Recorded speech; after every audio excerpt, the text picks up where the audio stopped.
네, 안녕하십니까. 네, 오늘 또 저희들이 같이 말씀 나누겠습니다.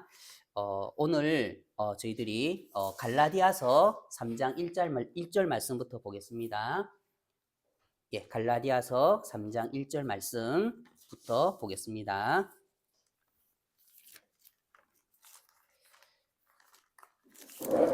네, 제가 읽어볼게요.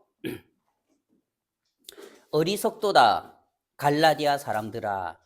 예수 그리스도께서 십자가에 못 박히신 것이 너희 눈앞에 밝히 보이거늘 누가 너희를 꾀더냐? 내가 너희에게서 다만 이것을 알려 하노니 너희가 성령을 받은 것이 율법의 행위로냐 혹은 듣고 믿음으로냐? 너희가 이같이 어리석으냐? 성령으로 시작하였다가 이제는 육체로 마치겠느냐? 너희가 이같이 많은 괴로움을 헛되이 받았느냐? 과연 헛되냐?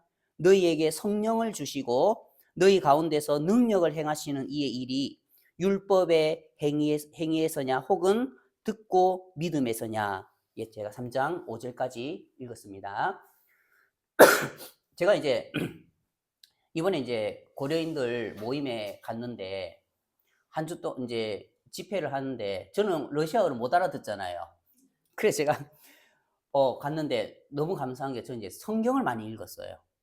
평소에 월화수목금 제가 성경을 좀 읽고 싶은데 몸도 일을 하니까 몸도 피곤하고 해가지고 성경 읽을 시간이 별로 많이 없어요. 근데 이제 그때 토요일에 가가지고 일요일까지 러시아어를 못 알아들으니까 이제 성경을 읽는데 참 제 영혼에 너무 감사하더라고요. 그러면서 이제 이 갈라디아서 말씀을 읽는데 여기에서 이제 정확하게 이 갈라디아서에서는 뭐라고 이야기를 하느냐면 이제 갈라디아 사람들, 이 갈라디아는 이방 교회인데 원래 유대인들에게는 베드로가 복음을 전했지요. 근데 이 이방인 교회에는 이제 사도 바울이 복음을 전했어요. 근데 사도 바울이 이제 전도여행을 다니면서 갈라디아 지역에도 이제 사람들을 만나서 복음을 전했어요.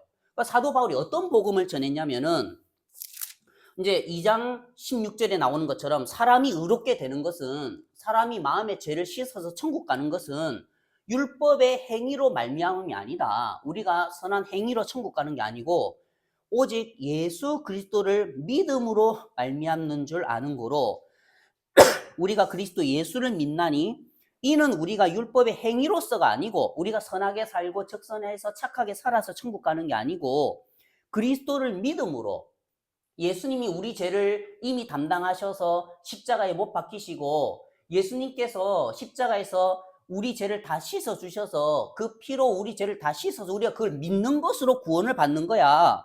그리스도를 믿음으로써 의롭다함을 얻으려 함이라. 그러면서 뭐라고 이야기를 하냐면 율법의 행위로서는 우리의 선한 행위로서는 우리가 하나님 앞에 착하게 살고 선하게 사는 그런 행위로서는 의롭다함을 얻을 육체가 없느니라 하면서 땅 하고 선포를 했어요. 이미 끝났어요. 그러면 죄에 대한 심판은 우리나라도 그렇죠. 일사부재리의 원칙이 있잖아요. 이제 사람이 죄를 지어서 1심 가고 2심 가고 3심 가고 그래서 이제 대법원 판결까지 나면요. 거기에 순복해야 돼요. 순복을 못해서 1심, 2심, 3심 항소는 할 수 있지만 만약에 대법원에서 이게 결정이 딱 나면은 이거에 대해서는 끝이 났다. 다시는 묻지 마라. 되돌릴 수 없는 거예요. 그렇듯이 예수 그리스도께서 십자가에 못 박혀 돌아가셔서 우리의 죄를 다 씻고 난 뒤에 우리도 그리스도 예수를 믿나니 이는 우리가 율법의 행위로서가 아니고 그리스도를 믿음으로써 의롭다함을 얻으려 함이라 하면서 땅 대법원 판결이 끝이 난 거예요. 사도 바울이 갈라디아 형제자매인데 이 복음을 전했어요. 얼마나 쉽습니까? 예수의 피밖에 없네. 너무 쉬워요. 복음은 예수님의 피밖에 없다. 우리가 이걸 믿음으로써 천국 간다. 그런데 문제가 뭐냐면 그런데 지금 사도 바울이 갈라디아 형제자매인데 뭘 하냐면은 어리석도다 갈라디아 사람들아. 결국에 이 빙시들아. 이게 그리 어렵나? 너희들한테 분명히 내가 전했는데 이 빙시들아 그리 어렵나? 어리석도다 갈라디아 사람들아. 뭐라냐면 예수 그리스도께서 십자가에 못 박힌 것이 예수님이 너희의 이 세상의 모든 사람의 죄를 짊어지고 이 세상의 사람들의 과거와 현재와 미래의 모든 죄를 짊어지고 십자가에 못 박혀서 피 흘려 돌아가시고 십자가에서 다 이루었다 하는 그 음성이 분명히 들리고 그 예수님이 십자가에 못 박혀 돌아가신 것이 너희 눈앞에 밝히 보이거늘 누가 너희를 꾀더냐는 거예요. 그러니까 이게 왜 이런 이야기를 하느냐면 이제 갈라디아 형제 자매님들이 이 복음을 들을 때 너무 좋았어요. 와, 너무 고맙다.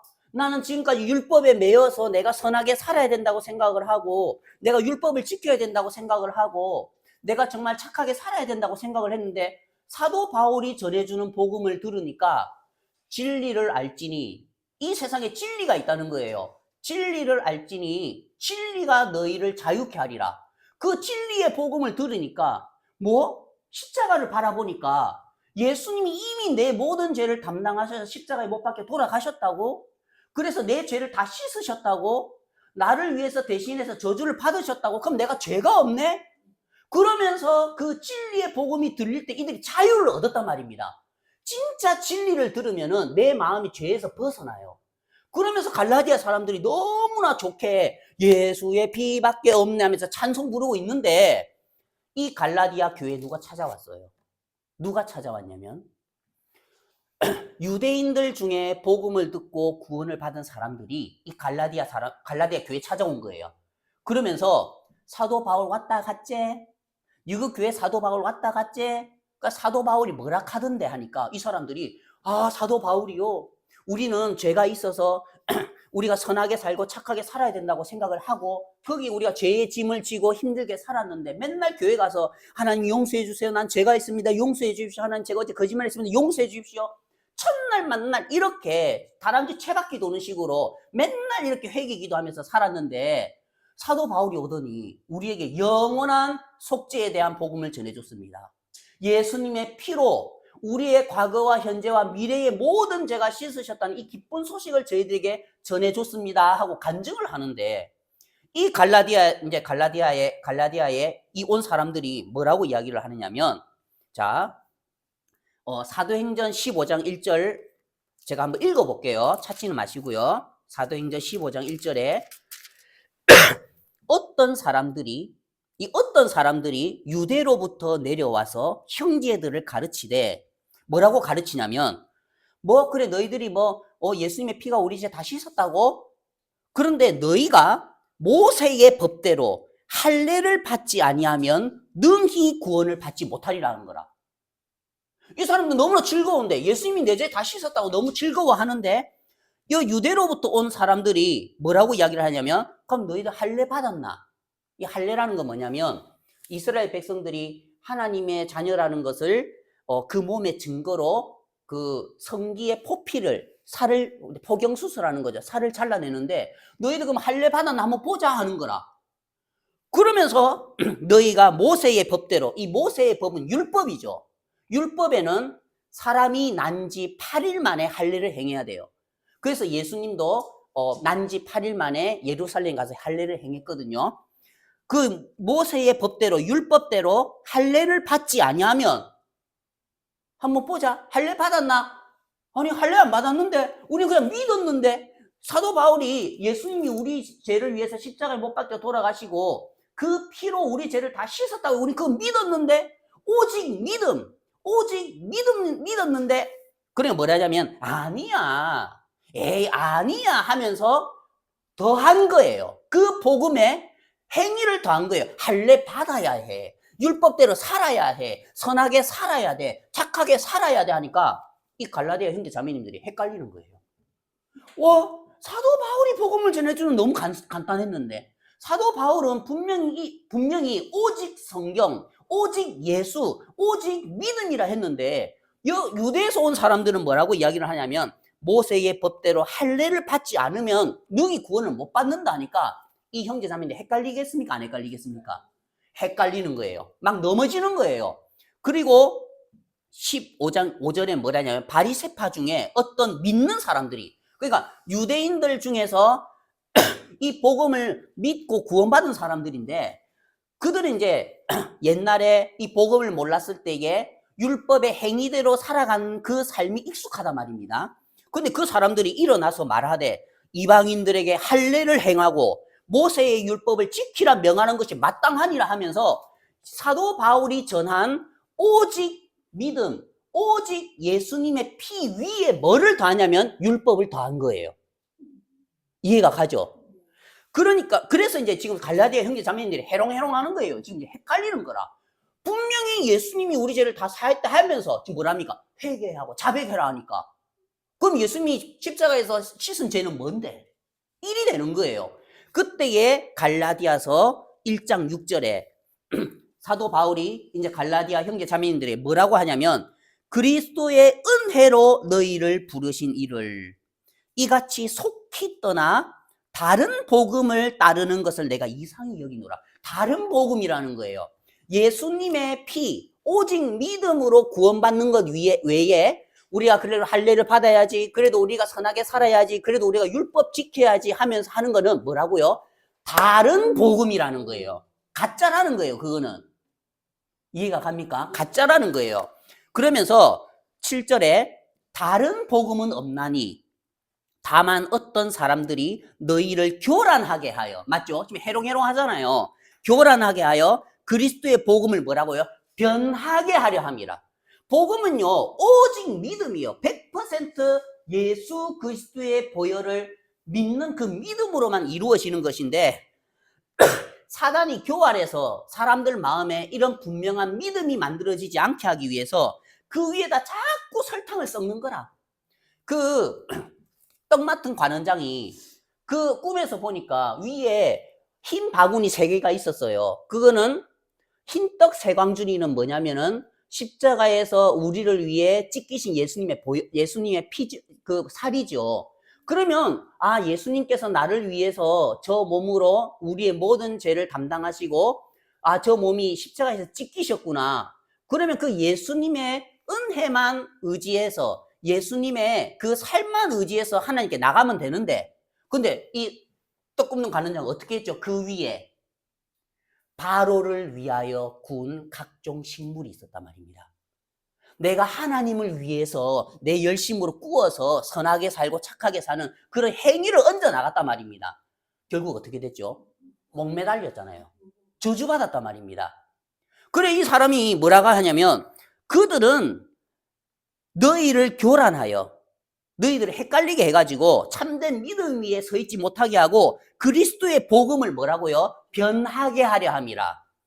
그러면서 그러나 우리나 혹은 하늘로부터 온 천사라도 우리가 너희에게 전한 복음, 이제 사도 바울이 저희들에게 전한 복음은 사람이 의롭게 되는 것은 율법의 행위로 말미암음이 아니요 오직 예수 그리스도를 믿음으로 말미암은 줄 알므로 이 복음이란 말입니다. 우리가 너희에게 전한 이 복음 외에 다른 복음을 전하면 뒤섞으면은 우리가 할례 받아야지, 선하게 살아야지, 착하게 살아야지, 그래도 우리가 남 도와주면서 살아야지 하면서 그렇게 자꾸 바로를 위해서 굽는 각종 구운 식물을 네가 섞으면은 뭐라고요? 저주를 받을지어다. 우리가 전에 말하였거니와 내가 지금 다시 말하노니 만일 누구든지 너희가 받은 것 외에 너희가 받은 오직 예수 그리스도의 십자가를 믿는 믿음, 오직 십자가에서 다 이루어 놓으신 예수 그리스도의 피, 예수의 피밖에 없다 했는데 그 피 외에 너희가 받은 것 외에 다른 복음을 전하면 자꾸 교회 와가지고 그래도 선하게 살아야지, 그래도 율법 지켜야지, 그래도 할례 받아야지, 그래도 우리가 이렇게 해야지 하면서 자꾸 너 뒤섞으면은 너 저주받아.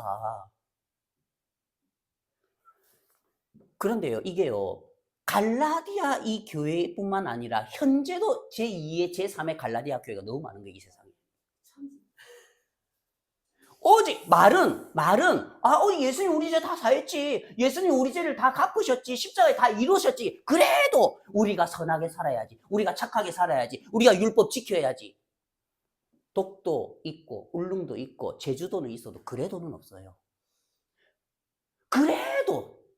그래서 사도 바울은 이 갈라디아서에서 정확하게 이야기를 하는 게 뭐냐면은 오늘 주제처럼 내가 너희에게 다른 거 이야기 안 할게. 이미 너희들에게 복음 다 전해서 난 할 말 다 했어. 내가 너희에게 다만 이것을 알게 하려니 너희가 성령을 받아서 구원을 받은 것이 뭐라고요? 율법의 행위로냐 아니면 뭐라고요? 듣고 믿음으로냐. 이거는 양립할 수가 없는 거예요. 율법과 복음, 곧 예수님의 십자가를 듣고 믿는 것은 이거는 양립할 수가 없어요. 구원을 이루는 데에. 그런데 지금 많은 사람들이 이걸 양립해서 사는 거예요. 그래, 예수님이 우리 죄를 다 씻으셨지. 그래, 나 예수님이 우리 죄를 다 하셨어. 그래도 내가 죄가 있지. 그래도 내가 성실하게 살고 착하게 살아야지. 자, 우리가 그러면 성경에서는 이 율법의 행위로 그러면 분명히 그럼 너희들이 구원을 받은 것이 율법의 행위냐 아니면 듣고 믿음이냐? 이거 두 개 단데요? 가짜야. 그건 다른 복음이야. 그거는 예수 그리스도의 복음을 변하게 하는 거야. 그건 가짜야. 그래서 성경은 뭐라고 이야기를 하냐면 그러면 이 율법과 듣고 믿음에 대해서 이야기를 하는데 제가 이제 그냥 읽어 드릴게요. 뭐라고 이야기를 하냐면 요한복음 1장 17절에는 제가 읽을게요. 요한복음 1장 17절에는 율법은 모세로 말미암아 주어진 것이요 은혜와 진리는 자, 이 듣고 믿음 그 은혜와 진리죠. 복음이 진리죠. 이 은혜와 진리는 예수 그리스도로 말미암아 온 것이니라 했어요. 성경은요 율법과 믿음을 정확하게 나누어요. 절대로 안 섞는 거예요. 그래서 성경은 너희들이 구원받은 것이 율법의 행위로냐 아니면 듣고 믿음냐 선택하라는 거예요. 그런데 지금 갈라디아에 온 이 어떤 이들은 이걸 썩잖아요. 사도 바울이 이렇게 복음을 뿌려놨는데 이걸 자꾸 지금 썩는단 말입니다. 맞죠? 그래도 할례 받아야 돼. 그래도 율법 지켜야 돼. 그래서 사도 바울이 내가 너희에게 다만 이것을 알려 하노니 너희가 성령을 받은 것이 율법의 행위로냐 듣고 믿음이냐 너희들 마음에 확신해라. 지금 해롱해롱하제. 지금 저 사람들 말 듣고 지금 이게 맞는가 저게 맞는가 하제. 너희들 그러면 마음에서 정확하게 생각을 해봐라. 이 율법은 이제 정리를 해주면서 이 율법은 모세로 말미암아 온 거야. 그리고 이 은혜와 진리는 예수 그리스도로 말미암아 온 거야. 그리고 또 무슨 이야기를 하느냐면 자 로마서 8장 2절에는 제가 읽어볼게요. 로마서 8장 2절에는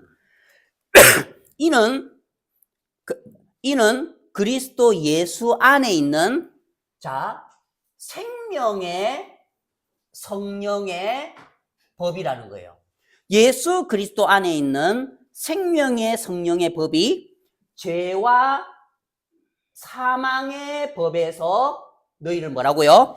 해방하였음이니라. 그래서 로마서 8장 1절에는 그러므로 너희들이 진짜 듣고 믿음으로 구원을 받았다면 그러므로 이제 그리스도 예수 안에 있는 자에게는 뭐라고요? 결코 정죄함이 없다 했어요. 정죄가 뭐죠? 죄를 정하는 거예요. 난 죄가 있어. 난 잘못했기 때문에 죄가 있어. 거짓말했기 때문에 그게 없다는 거예요. 왜요? 이미 2000년 전에 예수님이 십자가에 다 씻어놨기 때문에. 그래서 그 보혈을 정확하게 깨달으면 정죄할 게 없다는 거예요. 나를 정죄할 죄가 남아있지 않다는 거예요. 왜냐하면 우리가 예수 그리스도께서 예수님 안에 있는 이 죄와 이 생명의 성령의 법이 이 생명의 성령의 법이 어디서요? 죄와 사망의 법에서 우리를 해방했다는 거예요. 그러면 여기에서도 율법과 성령은 정확하게 나뉘어지잖아요. 율법은 죄와 사망의 법이란 말입니다. 맞죠? 이거를 섞으면 안 되는 거예요. 이거는 물과 기름이에요. 그리고 또 무슨 이야기를 하냐면 자, 이 율법이라고 하는 것은 자, 보세요. 마태복음 11장 13절 제가 한번 읽어볼게요. 마태복음 11장 13절에 자 11장 13절 모든 선지자와 율법이 예언한 것은 뭐라고요? 요한까지니. 자, 이 성경은 뭐라고 하냐면 모든 선지자와 율법이 예언한 것은 요한까지니. 자, 보세요. 이게 굉장히 중요해요. 자, 우리가 이 세상을 한번 그려보면 이 세상을 한번 그려보면 이게 이제 아담에서부터 마지막 사람까지죠. 아직 세상이 안 끝났죠. 지금이 2025년이에요. 그럼 예수님이 2000년 전에 오셨단 말입니다. 맞죠? 그러면 율법이 이 세상에 언제 내려왔냐면 시내산에서 모세를 통해서 BC 1491년에 내려왔어요. BC 1491년이란 말입니다. 그러니까 지금으로부터 약 이걸 1500년으로 잡으면은 3500년 전에 3500년 전에 이 율법이 내려왔어요. 이 땅에. 맞죠? 그리고 그런데 이 율법이 시작됐어요. 율법이. 근데 이 BC 1491년에 모세를 통해서 이 땅에 율법이 내려왔는데 이 모세 시대부터 예수님까지를 뭐냐면은 율법 시대라 하잖아요. 맞죠? 이 이제 십자가 지금은 이제 교회 시대죠. 교회 시대. 교회 시대. 자, 그러면 이 율법 시대인데, 자, 보세요. 이 율법은 1491년에 이 땅에 내려왔지만 이 율법은요, 끝이 있어요. 언제냐? 율법이 예언한 것은 모든 선지자와 율법이 예언한 것은 언제까지요? 세례 요한의 때까지인 거예요. 그 세례 요한은 어떤 사람이냐면 예수님보다 6개월 먼저 태어났어요. 그러니까 세례 요한이 6개월 행님이죠. 예수님보다. 그러면 선지자와 율법은 이 율법이라는 것은 시간이 정해져 있다. 영원한 게 아니다. 그럼 지금 우리 어디 살고 있습니까? 2025년에 살고 있어요. 그럼 이거 우리가 영향이 있습니까? 없습니까? 아니, 모든 선지자와 율법이 예언한 것이 요한까지라고 한 거예요. 요한까지라고. 여기서 이제 끝이 났다는 거예요. 율법의 시대는. 그런데 우리는 어떻습니까? 여전히 그래도 율법 지켜야지. 그래도 선하게 살아야지. 자, 우리나라에 60년대, 70년대에 통금법이 있었어요. 그때 12시 넘어가면 안 되잖아요. 경찰 잡아가고 하잖아요. 맞죠? 그때뿐이에요. 통금법은. 지금도 통금법 지킵니까? 지금 통금법 시키면 좀 이상한 사람이라고 해요. 맞죠? 그때는 단발령이 있었어요. 머리를 막 길게 해갖고 다니면요. 뭐 경찰들이 가위 가지고 다니면서 자로 재가지고 잘랐단 말입니다. 지금 단발령이 있습니까? 가위 가지고 머리 한번 자르고 다녀보십시오. 어떻게 되는가? 난리 난 거예요. 그때는 무릎 이상으로 치마를 입으면 안 됐어요. 맞죠? 그래서 맨날 그 자로 재고 다녀요. 이게 치마 길이가 맞는지 안 맞는지. 맞죠? 그런 시대가 있었다는 거예요. 그러면 지금 그걸 끄집어내가지고 지금 이 시대에도 그렇게 살면 되겠습니까? 안 되겠습니까? 안 되는 거예요. 그러면 동일하게 율법이라고 하는 거는 이미 모세 시대에 1491년에 내려왔지만 요한의 때까지라 해서 이 율법 시대가 이때로 끝이 났단 말입니다. 근데 이걸 어디까지 끌고 와요? 교회 시대까지 끌고 오는 거라. 그러면서 교회 안에 뭐랍니까? 율법을 이야기하는 거예요. 너희들 그래도 모세의 율법대로 살아야 돼. 지금은 어떤 시대죠? 교회 시대인데 듣고 믿는 생명의 성령의 법에 인도를 받고 사는 시대인데 이 율법을 끌어와서 이야기를 하더라는 거예요. 그러면서 어떻게 합니까? 성도들이 좀 정직하게 못 살고 좀 믿음으로 못 살면 정죄하잖아요. 왜 그렇게 살아요? 예수 그리스도 안에는 정죄가 없다 했는데 오히려 목사가 정죄하는 거라. 장로들이 정죄하는 거예요. 왜 그런 식으로 살아요? 왜 하나님 앞에 그런 식으로 살아요? 하면서 성경이 정확하게 우리에게 이야기하는 것은 뭐냐면은 그러면 이미 율법 시대가 끝이 났고 지금은 교회의 시대고 그래서 사도 바울은 이 복음을 전한 거예요. 듣고 믿음의 은혜의 진리의 복음을 전했다는 거예요. 그런데 이 갈라디아에 어떤 이들이 와서 자꾸 끝난 이 율법, 죄와 사망의 법이에요. 율법하고 우리가 만나잖아요. 우리는 쪽을 못 써요. 율법은요, 정죄하는 법이란 말. 너 왜 그렇게 살아? 너 왜 그렇게 살아? 너 그렇게 살지 마. 너 왜 그렇게 살아? 제가 며칠 전에 네이버 뉴스를 보니까 어떤 스님이 참 그분 대단하신 분이에요. 어떤 스님이 수련을 하는데 수련이 잘 안 돼가지고 성철 스님을 찾아갔대요. 그래서 성철 스님을 찾아가가지고 성철 스님 제가 수련이 잘 안 됩니다 하니까 네 마음을 비워라 그러셨대요. 그러면서 하시더니 자 네가 그러면 내가 묻는 3가지 질문에 답을 하면은 너 수련 그만둬도 좋다 하면서 두 번째가 뭐냐면 하더니 너 방금 내 소리 들었지? 예. 이게 몇 건이나 되겠느냐? 소리인데 무슨 무게가 있습니까? 그러면서 네 마음을 비우거라. 근데 잘 안 되는 거라. 그러면서 이제 5,000배를 해라 했대요. 그래서 5,000배를 하죠. 5,000배가 쉬운 게 아니죠. 무릎 완전 다 나가요. 그래가고 하는데 그래도 안 돼가지고 그분 손을 보는데 손가락 3개를 불에 태워서 잘라버렸어요. 그러면서 거기에 기사에는 뭐라고 돼 있냐면은 여자를 볼 때마다 음욕적인 생각이 일어나서 도저히 참지 못해서 이 손가락 3개를 불로 태워 잘라버렸다는 거예요. 그렇다고 음욕적인 생각 안 일어납니까? 손가락 5개 자르고 10개 자르고 발가락 다 잘라도 음욕적인 생각은 계속 일어나요. 그만큼 그분은 그런 죄에서 벗어나려고 막 그렇게 노력하고 애쓰고 수고했다. 그래도 그 죄에서 벗어날 수가 있습니까?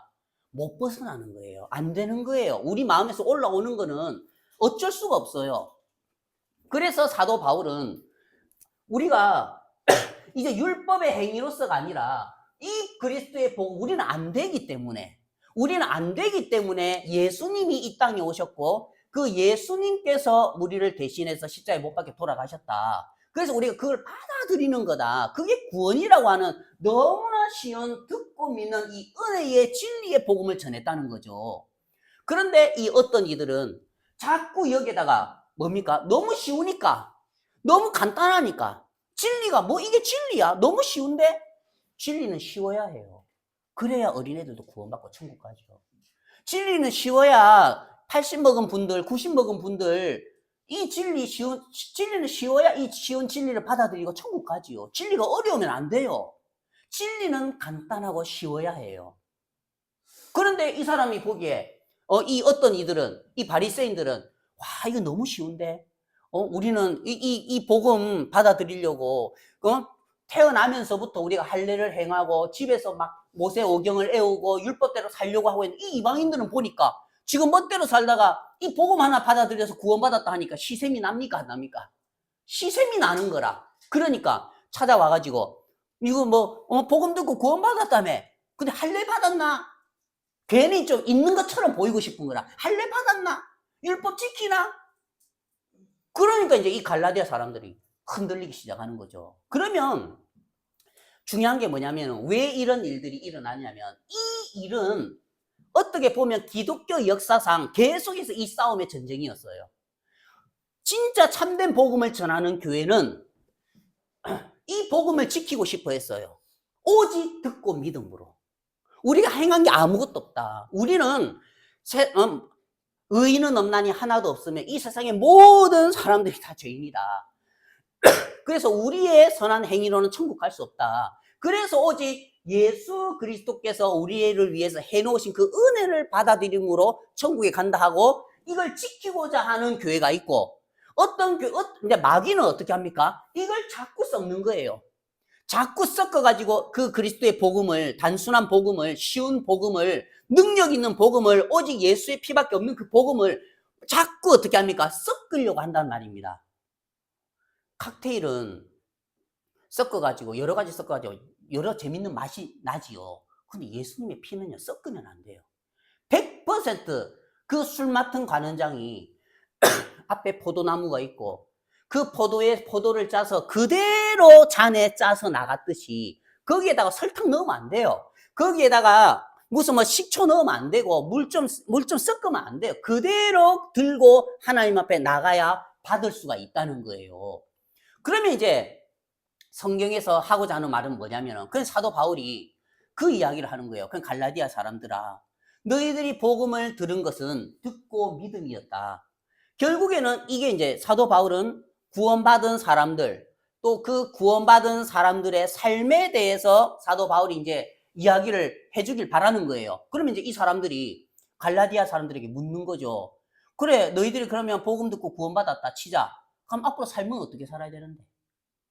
그럼 앞으로 삶은 그러면 예수님이 우리 죄 다 씻어나면 마음대로 살아도 되겠네?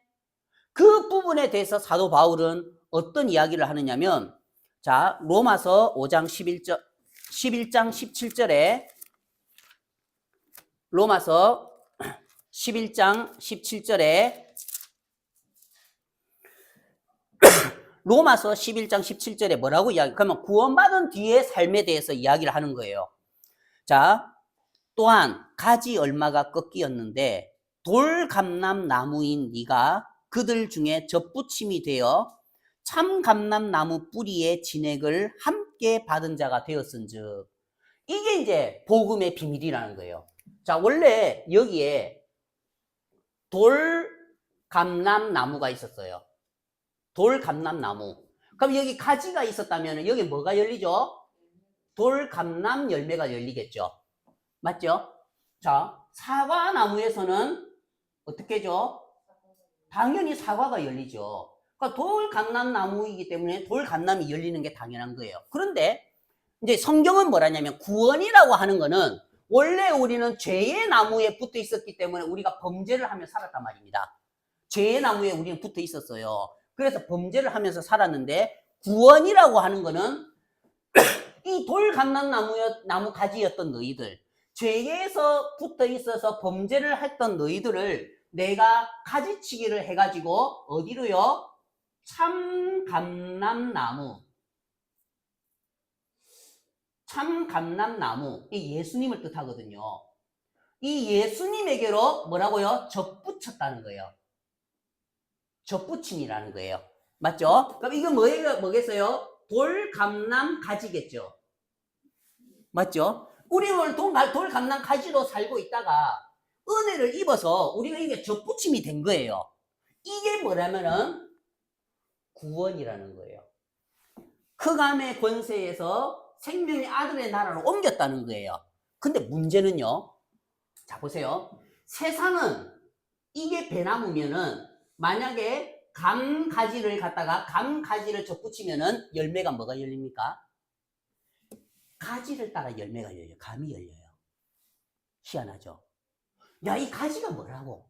이 뿌리하고 줄기가 더 센데 이 감가지를 접붙이면 감이 열려요. 그런데 성경은 뭐라고 돼 있냐면 이게 이제 세상의 법칙인데 이제 이 성경은 뭐라고 되어 있냐면 자, 보세요.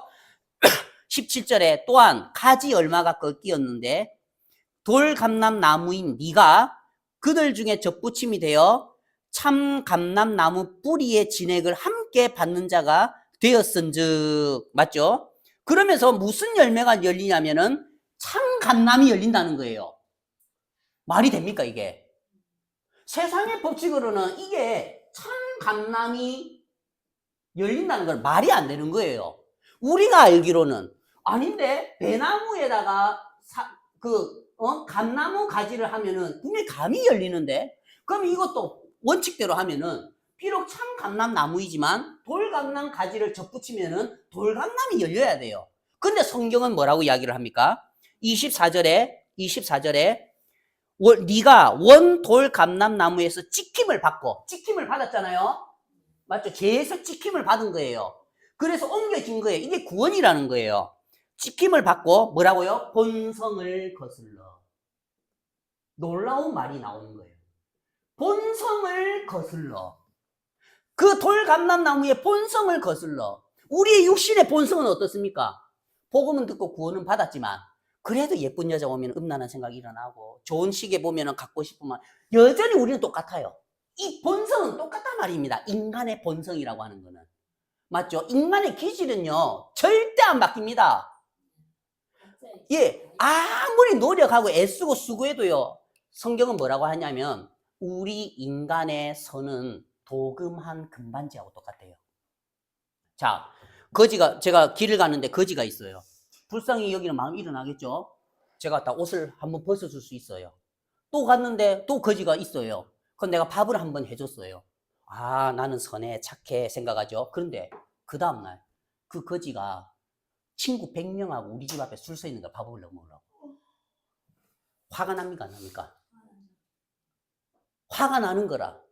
그러면서 100명한테 밥을 해줄 수 있다고 해봐요. 내 창고에 쌀이 많아가지고 밥을 다 해줬어요. 근데 그 다음날 또 100명을 데리고 온 거라. 그럼 뭐라고 하겠니? 거지 새끼가 거지면 눈치도 없네 하면서 안 내쫓겠습니까? 그게 인간의 선이라는 거예요. 진짜 반지는요 겉도 금이지만 파고 해도 금이에요. 근데 인간의 선은요 처음에는 윤리와 도덕이라는 껍데기로 너무나 두껍게 덮여 있기 때문에 한두 번 애미가지고는 선하고 착하고 한데 나중에 계속 긁으면 어떻습니까? 이게 사람을 뭐로 보고 나옵니까? 안 나옵니까? 안에 있는 꾸정물이 나온단 말입니다. 그래서 하나님은 사람의 중심을 보시고 뭐라 했냐면 다 죄인이라는 거예요. 그런데 우리는 사람의 중심을 못 보니까 도금한 것만 보니까 어떻습니까? 아이고 저 사람 윤리적으로 착한 사람이야, 선한 사람이야, 저 사람 괜찮은 사람이야, 법 없이도 살 사람이야. 왜요? 속 중심을 못 보니까. 그 사람 앞에 거지 1000명 데리고 와가지고 일주일 동안 밥 먹여보라 하십시오. 욕 나오는가 안 나오는가. 그래서 하나님은 너도 악해. 그래서 그 돌감람 가지였던 우리가 이 참감람 나무에 이렇게 접붙임을 받았는데 성경은 뭐라고 이야기하냐면 우리의 본성은 바뀌지 않는데 희한하게 여기에서 접붙임이 되어 있을 때에 참감람나무의 진액이 흘러 들어와서 이 돌감람나무의 가지에 본성을 거슬러서 참감람이 열리게 한다는 거예요.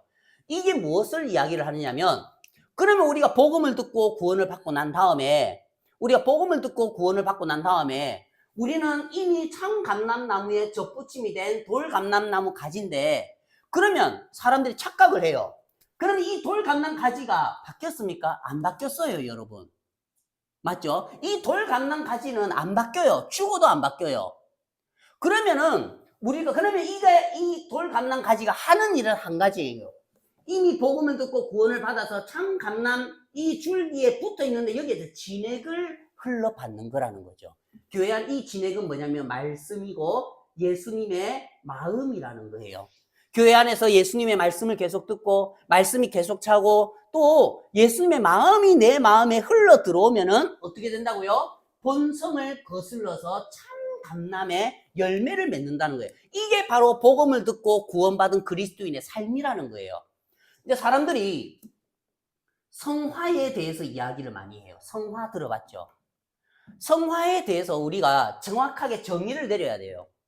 이 성화라고 하는 거는 뭐냐면은 이 돌감람 가지가 바뀌는 게 아니에요. 돌감람 가지는 그대로예요. 제가 복음 듣고 구원받은 다음에 제 키가 컸습니까? 아니잖아요. 복음 듣고 구원받고 난 다음에 내가 내 육체가 바뀐 게 있습니까? 없다는 거예요. 돌감람 가지의 모양은 그대로라는 거예요. 그럼 성화라는 말은 무슨 뜻이냐면 성화라는 말은 다른 이야기를 하면 자라간다는 거예요. 이 모양은 똑같아요. 모양은 똑같은데 자꾸 진액이 흘러 들어오고 예수님의 말씀이 흘러 들어오고 예수님의 마음이 흘러 들어오면 내 마음에서는 사랑하는 마음이 없는데 예수님의 마음이 흘러 들어오면서 사랑하는 마음이 생기고 내 마음에서는 미운 마음밖에 없는데 예수님의 말씀을 듣고 또 예수님의 마음이 흘러 들어오면서 시어머니에 대해서도 이제 불쌍한 마음이 생기는 거예요. 그 누구 마음입니까? 돌감람이 내 마음이 아니고 진액에서 나온 예수님의 마음이라는 거예요. 그래서 성경은 이 갈라디아서는 우리에게 무슨 이야기를 하느냐면 복음을 듣고 구원을 받고 난 뒤에 이제 두 가지 열매가 있어요. 우리가 맺을 수 있는 것은 두 가지 열매예요. 자, 갈라디아서 5장 16절에 갈라디아서 5장 16절에 내가 이르노니 너희는 성령을 따라 행하라. 이 성령을 따라 행하라는 거는 이 참감람나무에서 나오는 진액을 흘러받고 살아라는 거예요. 이해가 갑니까?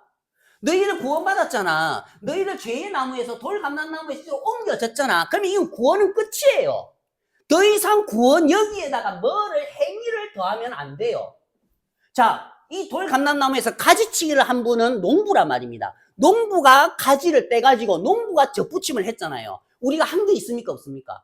우리가 한 게 없어요. 농부 대신 하나님께서 예수님을 보내셔서 예수님을 통해서 우리의 모든 죄를 다 씻으시고 우리를 이쪽으로 옮겨 놓으셨어요.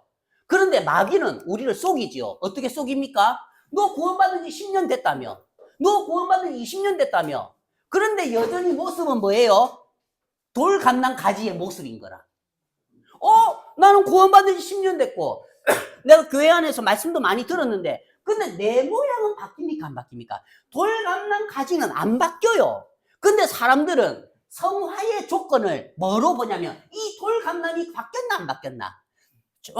조금 성격이 바뀌면 내가 지금 구원받았는가 보다. 조금 내가 술 좀 끊고 담배 좀 끊으면은 내가 좀 구원을 받았는가 보다. 사람들은 그런 것들로 구원의 조건을 찾으려고 한다는 거예요. 그러면서 자꾸 뭐를 봅니까? 나를 보는 거예요. 내 육신, 돌감람이라는 가지를 본다는 거예요. 그렇지만 성화라고 하는 거는 이 돌감람이 영원히 안 바뀌어요. 마귀는 그런데 계속 요걸 보게 하는 거야. 너 돌감람 가지 하나도 안 바뀌었네. 네 성격 하나도 안 바뀌었네. 너 그 기질 하나도 안 바뀌었네. 돌감람은 안 바뀐단 말입니다. 이 가지는 그대로 붙어 있어요. 그래서 성경에서 말하는 성화라는 것은 이 돌감람이 막 변하고 막 굵어지고 바뀌는 게 아니고 진액을 흘려받으면서 무슨 열매가 나오느냐에 따라서 이걸 성화의 조건으로 보는 거예요.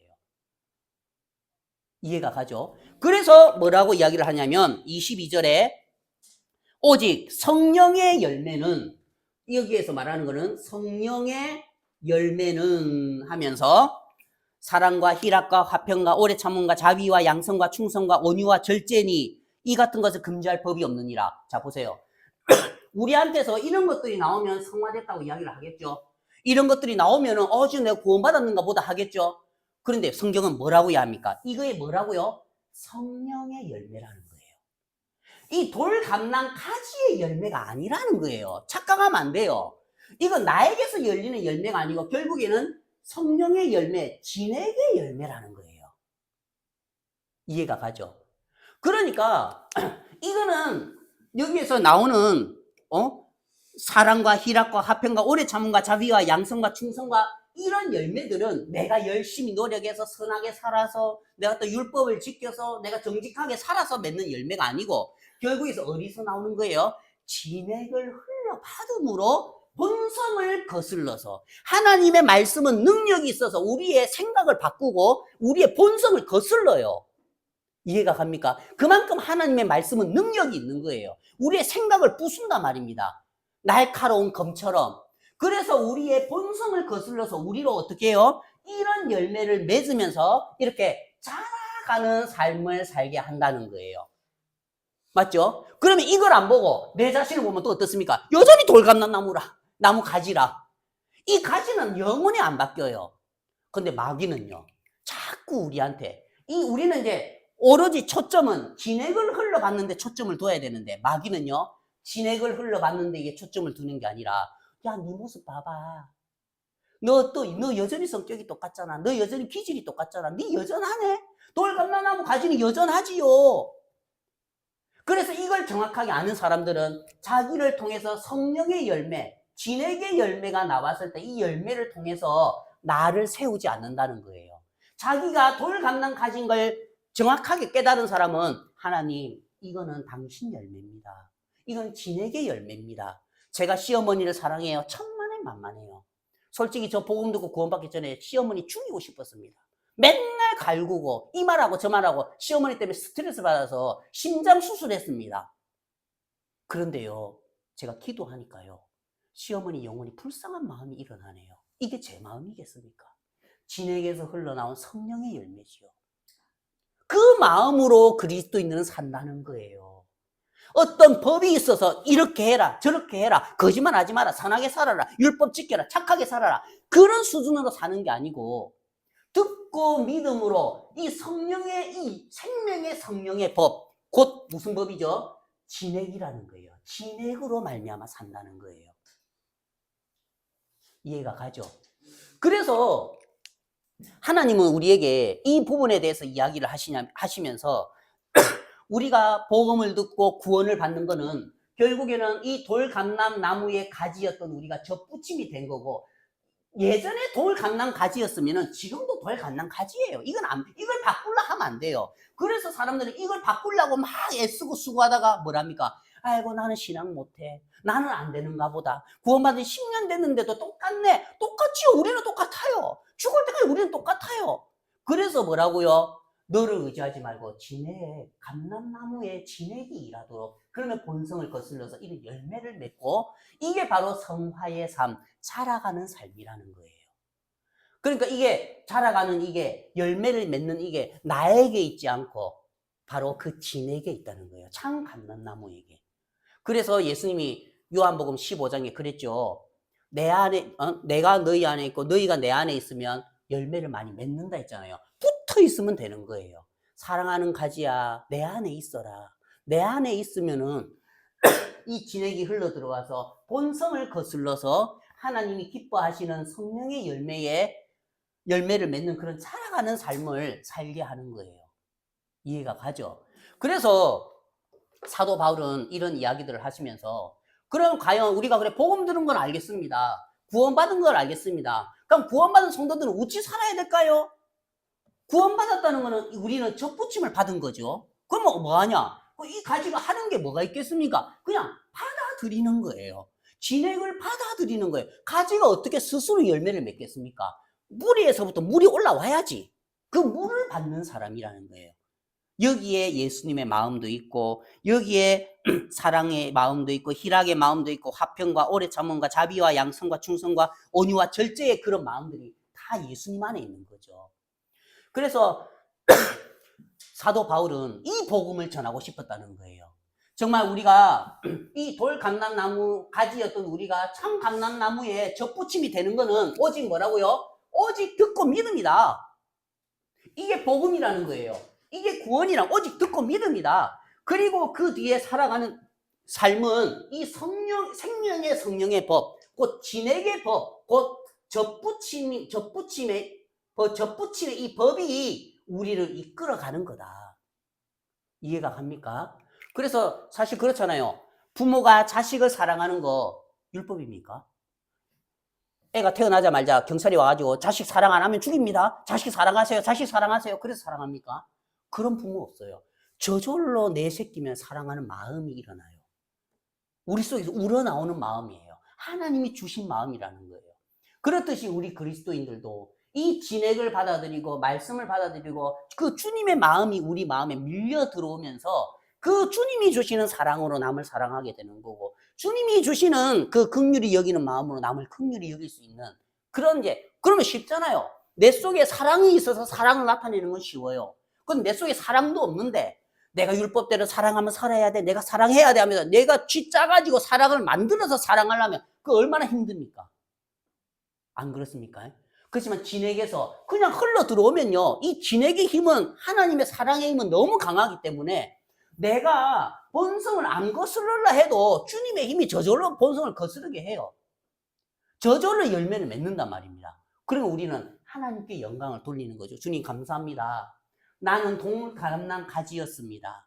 나는 이 돌감람 나무에 붙어서 죄의 나무에 붙어서 이렇게 살다가 그냥 불쏘시개로 멸망을 당할 사람이었는데 하나님 나 같은 인생을 불쌍히 여겨주셔서 이 예수님의 보혈을 믿는 믿음으로 나를 접붙여 주시고 오직 이 보혈의 복음을 듣고 믿음으로 접붙여 주시고 그 접붙임 받은 뒤의 삶을 고아처럼 버려두지 아니하시고 맞죠? 붙어 있으면서 이 참 감람나무의 진액으로 내 마음을 새롭게 변화시켜 주시고 또 본성을 거슬러서 나 같은 인생으로서는 맺을 수 없는 이런 귀한 열매를 맺게 해주셔서 감사합니다. 이거 제 열매 아닙니다. 성령의 열매입니다. 하나님의 열매입니다. 주님, 저는 여전히 죽일 놈입니다. 제 모습은 여전히 돌감람 가지입니다. 그런데 수많은 교회들이 뭐라 하죠? 이 돌감람 가지한테 나무나는 거예요. 네 구원받았는 지 10년이 됐는데 그래 믿음이 그래 너 구원받은 지 20년이 됐는데 아직도 돌감람 가지야. 왜 그렇게 형편없어? 아직도 술 못 끊었어? 미치는 거예요. 이 사람도 와 이거 어찌하지 돌감람 가지 안 바뀌는데 바꾸려고 안 바뀌어요. 이거는 절대로 안 바뀌어요. 그래서 이거 바뀌는 게 성화가 아니란 말입니다. 사람들 오해를 하니까 이걸 바꾸려고 자꾸 하는 거라. 인간의 육신은요 다 육체예요. 다 똑같아요. 그러니까 보면은 대형교회 목사님들 잘 모를 때는 성스러워 보이고 깨끗해 보이고 하지만 비리들 많이 나타나잖아요. 여전히 돌감람 가지잖아요. 맞죠? 이 돌감람 가지는 안 바뀌어요. 저도 마찬가지고. 그걸 알기 때문에 오늘 하루도 주님 저는 돌감람 가지 안 바뀌는 사람입니다. 그래서 그렇지만 저 같은 사람이 이 참 감람나무에 붙어 있어서 당신의 진액으로 말미암아 하나님의 마음으로 내가 맺을 수 없는 이런 귀한 성령의 열매를 맺는 이런 귀한 삶을 살게 해주셔서 감사합니다. 이해가 가시죠? 그래서 사도 바울이 전하고 싶은 복음은 요거였다는 거예요. 우리가 여기에서 꺾여서 참 감람나무로 접붙임을 받는 것도 듣고 믿음이고, 그 뒤에 우리가 살아가는 것도 뭐라고요? 생명의 성령의 법에 이끌림을 받는, 진행을 받는 삶이다. 너희들이 할 것은 구원받을 때도 아무것도 하는 게 없었지만 구원받고 난 뒤에도 너희들은 안 변해. 너희들이 할 것은 오직 듣고 믿음이야. 구원받을 때도 듣고 믿음, 구원받은 뒤에도 듣고 믿음. 듣는 거죠. 하나님 말씀을 듣고 들으면서 주의 말씀이 내 마음에, 주의 마음이 내 마음에 흘러 들어오면서 그게 나로 하나님 앞에 살게 한다는 거죠. 이해가 가십니까? 그래서 우리가 지금 갈라디아 형제 자매님들 해롱해롱거려 가지고 힘들었거든요. 지금 이 시대에도 많은 사람들이 복음을 들을 때에도 이 행위를 썩는 사람들이 있지만 구원받고 난 뒤에도, 그러면 우리가 어떻게 살았냐? 우리가 선하게 살아야지. 구원받고 난 뒤에 율법을 대버리는 거예요. 선하게 살아야지, 착하게 살아야지. 절대 그런 게 아니라는 거예요. 우리가 복음을 듣고 구원을 받을 때도 우리의 행위와 상관없이 100% 은혜였고, 구원받은 뒤에도 우리의 모습과 상관없이 이 진액이 우리를 이끌어가는 100% 은혜라는 거예요. 제가 기도하고 마치겠습니다.